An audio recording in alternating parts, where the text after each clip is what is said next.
Kisah Nabi Idris alaihi salam.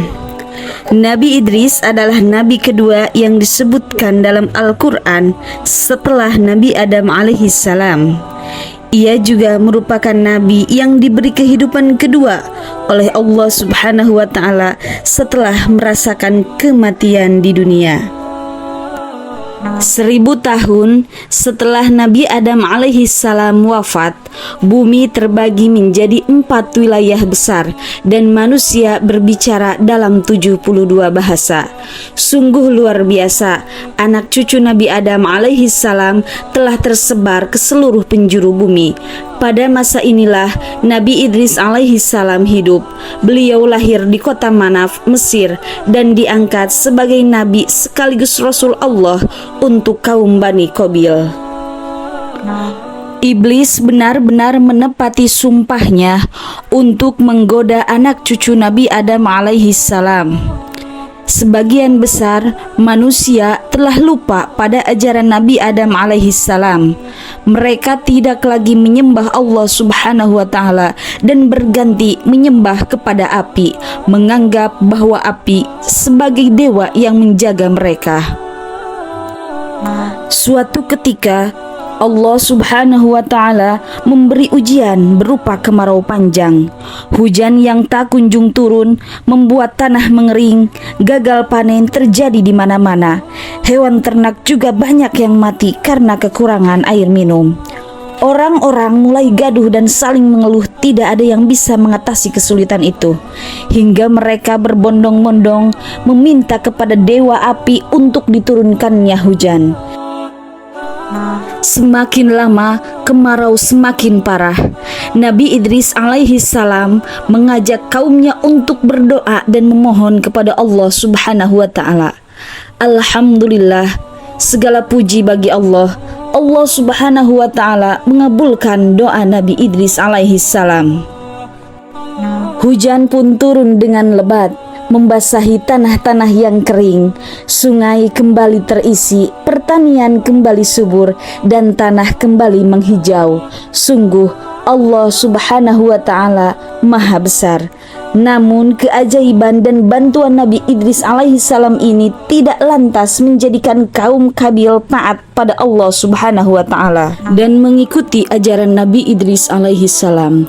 Nabi Idris alaihi salam tidak patah semangat dan tetap memperjuangkan agama Allah Subhanahu wa Ta'ala sampai akhirnya beliau mampu mendakwahi kaum Qabil untuk taat pada ajaran Allah Subhanahu wa Ta'ala. Dalam kesehariannya, Nabi Idris alaihi salam selalu berhati-hati dalam berbicara, pendiam, berwibawa, dan sangat suka belajar. Seperti halnya Nabi Adam alaihi salam, terdapat beberapa mukjizat Nabi Idris alaihi salam yang diberikan oleh Allah Subhanahu wa Ta'ala. Maka tak heran jika Nabi Idris alaihi salam adalah orang yang sangat rajin belajar, sehingga memiliki banyak sekali ilmu pengetahuan seperti ilmu tafsir, ilmu hukum, ilmu perbintangan, sampai ilmu matematika. Allah Subhanahu wa Ta'ala memuliakan Nabi Idris alaihi salam dengan ilmu pengetahuan yang dimilikinya dan diteruskan kepada umatnya melalui dakwah. Ia juga mengajak kaumnya untuk tekun belajar. Dalam seminggu, Nabi Idris alaihi salam beribadah kepada Allah Subhanahu wa Ta'ala selama 4 hari, sementara 3 hari lainnya digunakan untuk berdakwah. Nabi Idris alaihi salam beribadah kepada Allah Subhanahu wa Ta'ala dengan menjalankan amalan yang sungguh sulit dilakukan oleh manusia lain, yaitu berpuasa sepanjang masa dan beribadah sepanjang malam. Maka dari itu Allah Subhanahu wa Ta'ala meninggikan derajat Nabi Idris alaihi salam karena rajin beribadah. Sementara dalam berdakwah, Nabi Idris alaihi salam melakukan dakwah kepada kaumnya, kaum Bani Qabil yang semula tidak menyembah Allah Subhanahu wa Ta'ala karena percaya kepada api dan suka berbuat dosa.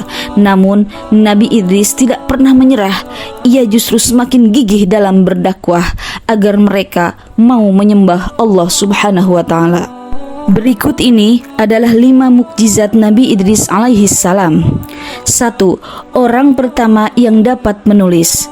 Nabi Idris alaihi salam adalah orang pertama yang dapat menulis dengan pena. Kala itu pena terbuat dari batu kerikil.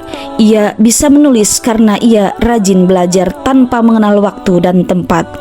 Tak hanya menulis, Nabi Idris alaihissalam juga disebutkan sebagai orang pertama yang dapat membaca dan berhitung sampai pandai menunggang kuda.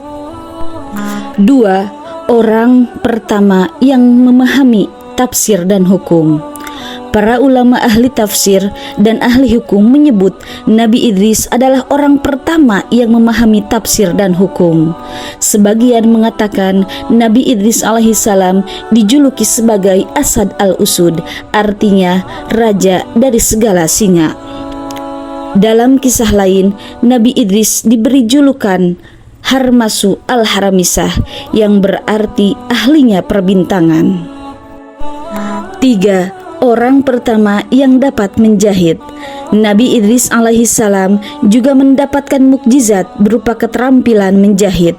Setiap kali menjahit pakaian, Nabi Idris alaihissalam selalu berzikir kepada Allah subhanahu wa ta'ala. Setelah pakaiannya jadi, ia memberikannya kepada orang lain tanpa meminta upah. 4. Diberi 30 suhuf. Allah subhanahu wa ta'ala menurunkan 30 suhuf atau lembaran kepada Nabi Idris alaihissalam yang berisi petunjuk yang harus disampaikan kepada kaumnya Bani Qabil agar mereka bertaubat dan menyembah Allah subhanahu wa ta'ala. 5. Boleh masuk ke dalam surga dan diangkat martabatnya. Allah subhanahu wa ta'ala mengizinkan Nabi Idris alaihissalam masuk ke dalam surga setelah meminta malaikat Israel untuk mencabut nyawanya. Malaikat Israel mencabut ruh Nabi Idris alaihissalam secara perlahan, kemudian mengangkatnya ke langit. Nabi Idris alaihissalam kemudian dapat melihat surga dan neraka. Ia pun dapat merasakan indah nikmatnya surga dan merasakan pedihnya siksaan di neraka. Setelah itu, Nabi Idris alaihissalam tinggal di surga. Dalam perjalanan Isra Mi'raj, Rasulullah Shallallahu Alaihi Wasallam pernah bertemu dengan Nabi Idris alaihissalam yang berada di langit keempat dan diangkat martabatnya. Hal ini tertuang dalam surat Maryam ayat 57. Berikut firman Allah subhanahu wa ta'ala, dan kami telah mengangkatnya ke tempat martabat yang tinggi.